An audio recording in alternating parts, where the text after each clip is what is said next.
Go. Push me over here. Get off the line. Get off the line. Push me over here. Get off the line. Don't square up. Get off the line. There you go. This guy has zero respect for anything. And I hope people can see through it. Some will, some won't. But if you can't see them, I mean, that's a lot of what happened up there was just wrong. So listen, we go to work and we're in to win the fight. It's going to be different. The sound of leather colliding with leather fills the gym like thunder rolling through steel beams. Chris Eubank Jr. has begun his first day of training camp ahead of his highly anticipated rematch with Conor Benn, and the atmosphere is nothing short of ruthless. There's no small talk, no wasted motion, only purpose. Every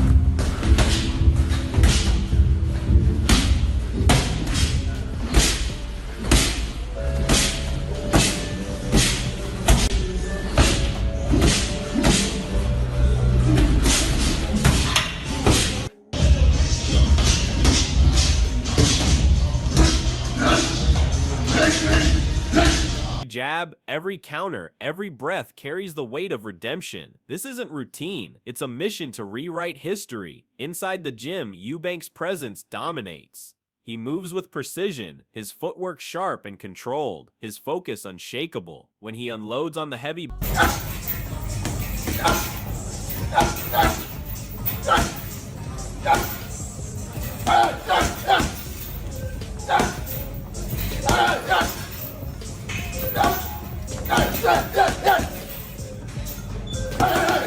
bag, every strike lands with ferocity, hooks that echo like cannon fire, uppercuts that seem to lift the bag from its chain, straight shots that slice through the air with purpose.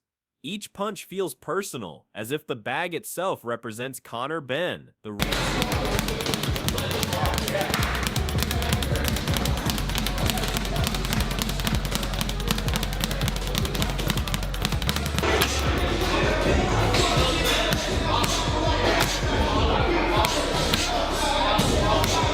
rhythm of his training tells its own story. The speed bag rattles in perfect tempo, tap after tap, echoing the balance between discipline and aggression. You can feel the transformation. This isn't the same Eubank who fought before. This is a fighter reborn through patience, study, and hunger. The room vibrates with intensity as he pushes past limits, chasing that perfect blend of control and dominance. From the corner, trainer... For me to ask you, but I'm going to ask it anyway, Boak. Is there any way you can see that Conor Benn beats your guy? No, I can't, for the simple fact that it's hard to beat the guy that already didn't beat you. I mean, I can see that Chris is beating him at everything, the press conference, the stare downs, the fight. To me, he got his number, you know, and I think he's going to be in a better position coming into this next fight because Chris knows what to expect. Boak watches in silence, his calm voice breaking through the noise only to correct, guide, or praise. Their chemistry is seamless, a reflection of familiarity and shared vision. Boak doesn't shout or overcomplicate. He instructs with quiet confidence, and Eubank executes with absolute trust. Together, they... We don't want the fight going 12 rounds. So that means we have to, you know, the best chance of that is to employ a different strategy, have different tactics, have a different mindset on what it is we need to do with Conor Benn in that ring. That's why we brought Boak. Dissected Conor Benn's style, studied his habits, and identified his flaws. This time, the plan is surgical. Exploit every weakness, neutralize every strength, and leave no doubt. Eubank Jr. speaks less these days, but when he does, his tone carries the weight of certainty. There's no arrogance, just assurance. He's not talking... What does it do to Conor Benn's career trajectory if he does lose again? Look, I mean, you never want back-to-back defeats. Obviously, we know the future is at 147. We've got Lewis Crocker here, you know, there's a shot at the world title. But losing is a disaster for Conor. yeah, I can dress it up to you and say, it's up at middleweight, it doesn't really matter, now we go. But that's not what Conor Benn's about. You see a different Conor Benn in there today, because all he's focused on is the performance and the fight and getting the emotion or revenge. He's talking strategy. Under Boak's direction, Team Eubank has evolved. The training is smarter, sharper, and more tactical. The goal, end it early, decisively, to send a message that preparation and precision outweigh hype and emotion. Promoter Eddie Hearn has already set the stakes. This fight, he says, is make or break for Conor Benn. Another loss, and the road to redemption grows 10 times steeper. The pressure is all on Benn's shoulders now. Once the hungry underdog, he's become the man with everything to lose. Team Eubank. Do you think Conor Benn will be better in the second fight? Yes. Does that mean that you think that by him knows this? They thrive under that pressure, understanding that the story now centers not on Eubank's redemption, but on Benn's survival. Boxing analyst Johnny Nelson believes Benn will come back better this time. He expects a sharper, more composed version of the fiery fighter who first met Eubank in the ring. But as Nelson himself admits, improvement doesn't always translate when you're standing across from someone who's grown just as much or more. Eubank has evolved technically and mentally. His poise, experience, and command under fire are weapons of their own. Nelson praises Benn's resilience, but Eubank's camp sees that very resilience. They said I'm too old, coach. They said I don't want it anymore. They said I'm washed up. Hey, they're gonna find out. That's right. As a pattern, a behavior to study and counter. Where Benn fights with fire, Eubank now fights with ice. The Brighton fighters' camp isn't chasing surprise, they're engineering precision. So even if Benn brings pressure, Eubank's composure might extinguish it before it even burns. Former fighter and trainer Balch doesn't mince words when it comes to the psychological battle. Once a fighter's been broken, he says that memory never fades. He believes Eubank holds the mental edge. Every stare down, every weigh-in, every moment of shadow boxing, Benn will remember what it felt like to lose. Balch's confidence. Like I say, the fight wasn't a letdown because it was a good fight, but as an event, you won't get a better event than that, and they'll have to go some actually to surpass that, or even equal that. Let's just hope they get the same turnout in terms of the numbers, people going through the live gate and watching that fight, because it was a great event. There's no ifs, buts, or maybes. You won't get world title fights that actually are a better event. Isn't arrogance, it's conviction born from experience. He's trained champions who thrive on composure and control, and in his view, that's where Eubank's advantage lies. Physically, Eubank looks ready. Mentally, he's unshaken. And with Benn still battling his own doubts, Team Eubank believes the outcome could come faster than anyone expects. Veteran commentator Duke McKenzie captures the moment perfectly. The first fight wasn't just a boxing match, it was an event, he says. This one, it's history in the making. McKenzie highlights that this rematch goes beyond the scorecards. It's about pride, legacy, and... I would say there's been a lot of respect anyway. Personally, I don't like him. You know, he thought I was going to be an easy touch, which is why he fought welterweight. So is there much respect there? Not really, but you know, ultimately, you know, I'm ready to honour my side of the agreement, which was the 2-fight deal, and it's safe to say he's scared. You know, he almost lost. Could have gone either way.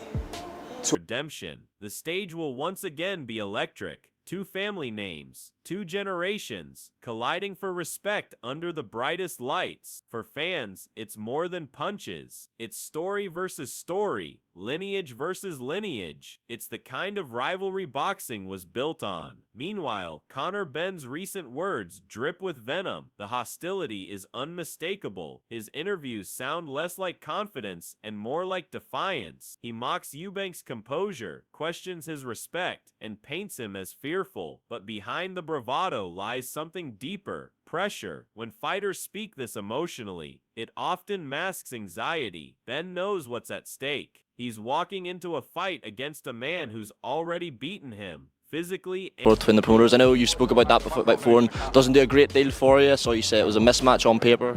Yeah, I think it's a mismatch on paper. Of course it is. It's a fella that won a British title at welterweight, who hasn't boxed for a long time, against a failed world-class middleweight, so I haven't really got... mentally, that kind of history doesn't fade. It festers. Ben's anger may not be aimed at Eubank at all. It might be aimed at himself. But for Eubank, every jab of criticism is fuel. Each word from Ben only sharpens his focus. Dave Allen, never one to sugarcoat his views, sees it for what it is, a mismatch on paper, and he's not wrong. Ben is talented, yes, but he's stepping into dangerous territory. Eubank Jr. at middleweight is a different beast, stronger, heavier, and far more seasoned. Allen echoes the whispers inside the boxing world. Ben's ambition might have outpaced his experience, but that's also what makes this fight so compelling. Every great rivalry needs a risk taker. Inside Eubank's camp, there's no talk of what ifs. They're training to make a statement. No controversy, no debate. Just Conor is a far better fighter than Chris Eubank Jr. is a boxer. Technically, yeah. And that's the problem that Chris Eubank Jr. is having. He's got this thing in his mind. He's a masterful boxer. No, you're not. No. I'm sorry, no, you're not. He's been dominance. Tony Bellew, ever the straight talker, adds a provocative twist. He insists that Conor Benn is the technically superior fighter and that Eubank often mistakes self-belief for pure boxing skill. It's classic Bellew, raw, honest, and divisive. But that very criticism may be fueling Eubank's evolution. For years, critics have labeled him too stiff, too flashy, too mechanical. Under Boak's guidance, those old flaws are being reworked into tools of precision. This camp isn't about flash, it's about refinement. The focus isn't on proving Bellew wrong with words, but through execution. Eubank's evolution is the real narrative here. He's not chasing revenge. He's chasing validation, the kind that can't be talked into existence. It must be earned under the lights. Then there's the... Hey, he can fight. I respect it. So go in there against fighters. You should be climbing the ladder towards those other fighters and taking the sport seriously to the point where you're fighting actual boxers. Voice of Stephen A. Smith, cutting through the noise with trademark bluntness. His critique of today's boxing culture hits hard. Too many fighters, he says, want the spotlight before they earn it. It's a thinly veiled jab at the hype surrounding Ben. Smith points out what purists already feel, that while Eubank built his career through wars with world-level opponents, Ben's resume still lacks that defining test. That contrast gives this rematch its weight. One fighter forged by battles, another still chasing legitimacy. For Eubank, victory cements legacy. For Ben, defeat could expose illusion. As Smith puts it, boxing isn't about headlines, it's about heritage. Back in Team Ben's corner, trainer Tony Sims projects calm confidence. He knows what's at stake. We're not here to talk, Sims says. We're here to... So I think he'll get a lot more people wanting to tune into that fight. And obviously we're going to win the next fight, and but yeah, looking forward to it. Looking forward to getting Conor Benn ready to fight, and it's going to be historic. Perfect. Every day they chase rhythm, timing, composure, the elusive formula that could rewrite Ben's story. But perfection in boxing doesn't exist. It's not about flawless moments. It's about surviving chaos. Eubank, meanwhile, thrives in that chaos. Where Ben trains with emotion, Eubank trains with logic. Sims calls it a historic matchup, and he's right. But that history will be written not by passion, but by control. Tony Bellew circles back with another analysis, this time more layered. He sees youth and explosiveness as Ben's biggest assets, the raw energy of a fighter with something to prove. But what Bellew overlooks is what Eubank has refined over time: adaptation. Eubank is no longer the same rigid boxer who once relied solely on athleticism. Under Boak's mentorship, he's learned range control, rhythm manipulation, and patience, the hallmarks of maturity in a fighter. Bellew goes to 168, he ain't coming back down to 160, so it's got a very short lifespan, this rematch. It's got to be done, the sooner the better. If I'm being brutally honest, the sooner the rematch happens, in my opinion, it favours Conor Benn. because he's the younger fighter who's took less damage and has had a much lesser career with much less experience. For someone like Chris Eubank Jr., it's going to take a while to turn around, and it's going to take a while to recover, because that was a hard fight for him. He was shook a number of times. He felt the shot.